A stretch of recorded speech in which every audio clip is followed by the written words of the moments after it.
Hi everyone, great to be back again. First Wednesday in February 2022. Awesome year. All right, a few more questions that have come in this week, really good questions. The one I think I'd like to address right now is we had one that had questions about the Rife frequencies in the Cepheid unit and wanting to know, is it the same strength and is it the same wavelengths and all that of a normal Rife system? And so let me take that in pieces. The frequencies and the waveforms are definitely the same as in a Rife plasma tube system.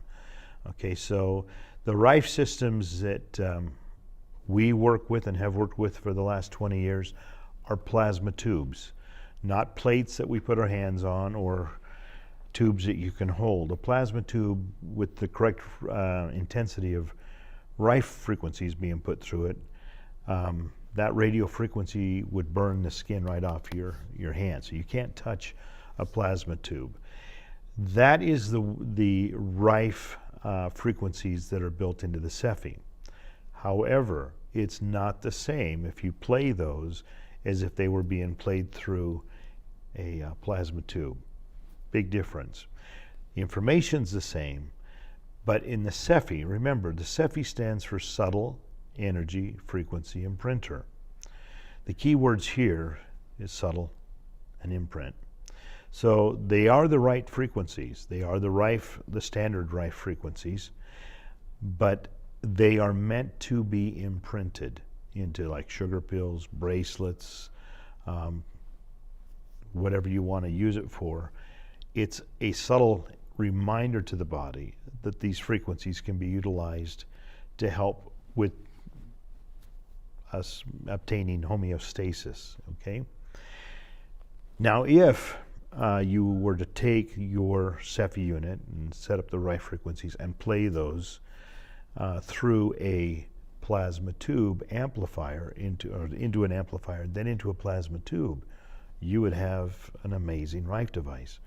And sometime this year, it's our hopes to introduce a mini Rife plasma tube that will interface directly with your scanner. That isn't the case right now.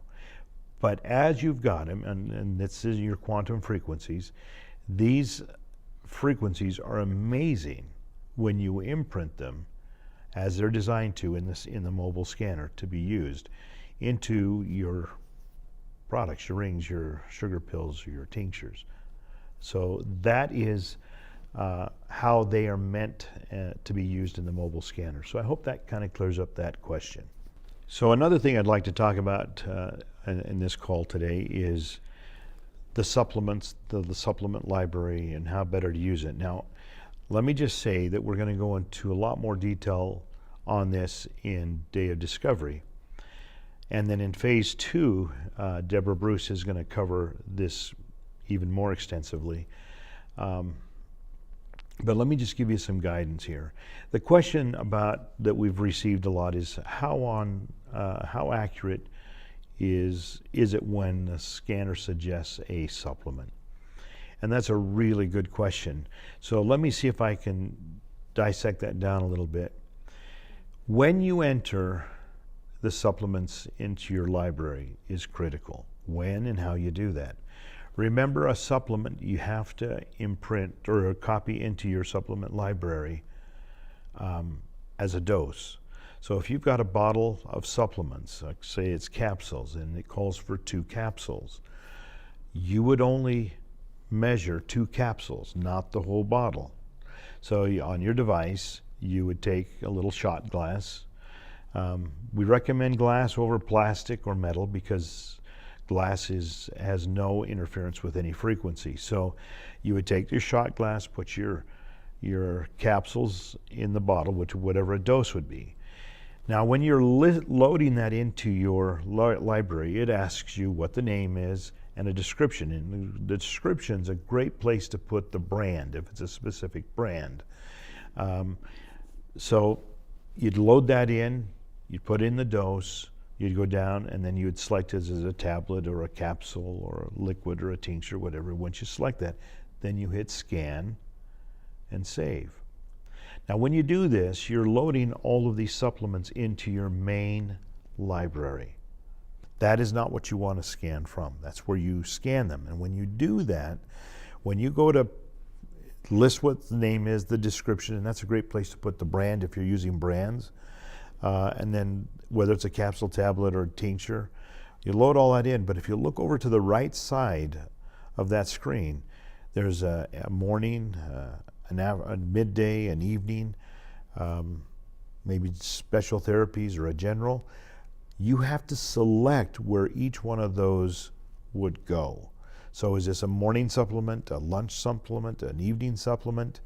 When you do that, now you're categorizing these supplements so that if you're doing a morning scan, it's only going to access and compare those frequencies of those supplements to your frequency at that moment in time. You don't want to do your whole library. It's too much. And you're going to get conflicting things because some supplements you don't want in the morning, and obviously some you don't want in the evening.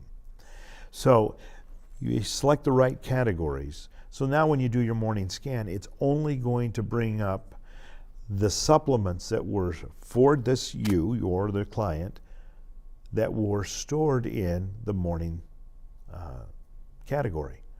And then it will compare your frequencies of that moment in time against the frequencies associated to each one of those supplements. And then it will draw anywhere from 1 to 6 of those that your body resonates with the most, with the top one being the one that resonate more fervently with. And then they get less as you go down the list. How accurate was the question? So I've given you a little bit of background on how to make sure you put them in correctly. So how accurate is it? That's a hard one to quantify. But I can tell you from my personal experience and the experience of those that I work with, we have found that over a period of time, that has proven to be unbelievably accurate or appropriate for the way I was or they were at the time that we did the scan. Now, if you're used to taking a lot of supplements, you're going to have some supplement withdrawal here because it's only going to pull up 3 to 6 of those, and you're maybe used to taking 7 to 8, and you're going to say, well, yeah, what if I should take this and I should take that? Trust what comes up, but verify. In other words, trust what comes up and then just monitor how you feel through the day. Now, we do not suggest that you put your medicines in your supplement library. If you're on a blood pressure medicine or a diabetic medicine or any other type of medicine, do not put those in your supplement library. Only your supplements. So if you're taking medications, you continue to do that under the guidance of your practitioner, your doctor, your nurse practitioner, or whoever your health practitioner is. But your supplements, watch how well your body responds when you're putting in a like frequency. So how accurate is it? Test it just like I've explained. Trust it for a little while.